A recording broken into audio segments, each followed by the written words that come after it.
For today's video, tayo gagawa ng creamy chicken wings with salted egg and kangkong. Ayan na guys, ang ating finish cooking ng ating recipe for today's video.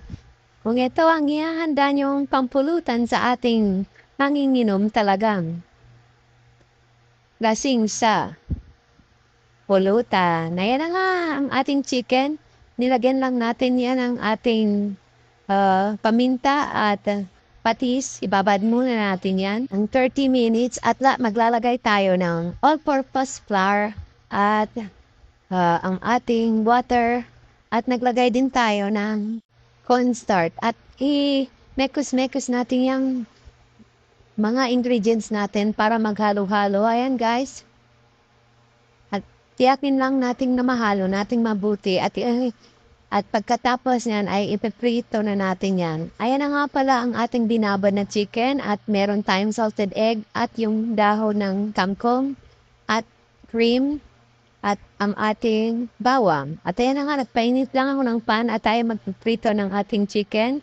Ayan ang ating first batch ng ating chicken.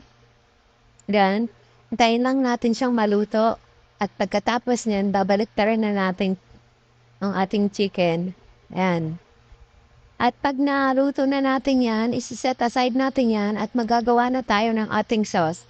Ay nga sa isang pan, naglagay lang tayo ng mantika at butter. Yan.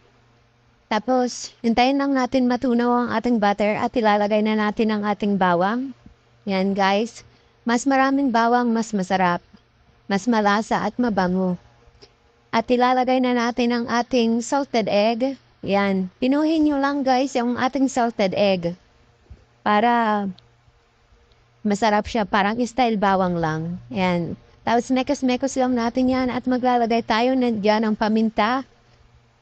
Yan. Maglagay tayo ng paminta at konting asukal para mag-balance ang ating niluluto.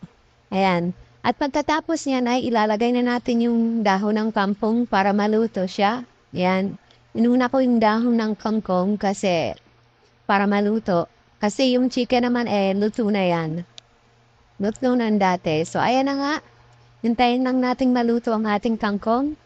At imekos-mekos natin yan sa ating itlog na maalat. At ilalagay na natin ang ating cream. Yan. At pagka nahalo na natin yan, tsaka natin ilalagay ang ating chicken na pinrito. Yan. At maglagay pala kayo ng konting fresh milk kung meron kayo. Guys, maglagay kayo para mas lalong cream siya. Konti lang.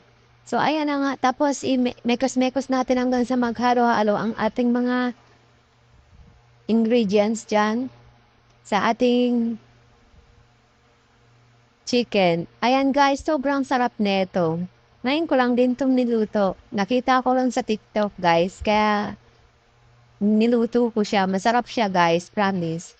At kung ganito ang ipapapulutan nyo sa pag nag-inom kayo, sigurado, malalasing ang manginginom ng pulutan. At kung ito na nga, kung nagustuhan nyo ang video ito, huwag niyong kalimutang mag-follow. Salamat sa panonood. Tara, kain na tayo guys. Sarap nito.